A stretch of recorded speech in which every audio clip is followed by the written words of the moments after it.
Ce livre, c'est comme un grand slam, un grand souffle.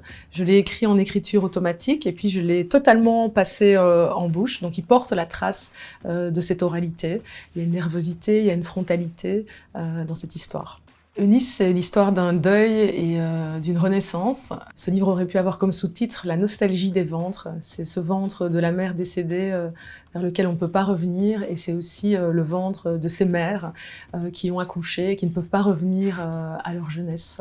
On ne connaît pas forcément nos mères en tant que femmes, aussi qu'il existe mille et une façons de faire son deuil.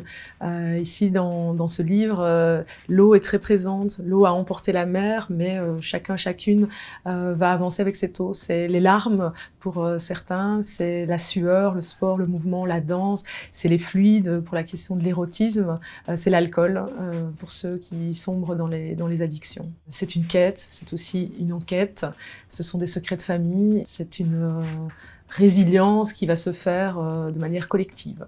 Pour moi, le slam, c'est ma manière d'être au monde. C'est une poésie pulsée, une poésie engagée. C'est un grand souffle, c'est l'amour des mots, c'est la possibilité de trouver dans la métaphore une manière de dire avec précision la singularité de ce qui nous habite, de ce qui nous travaille.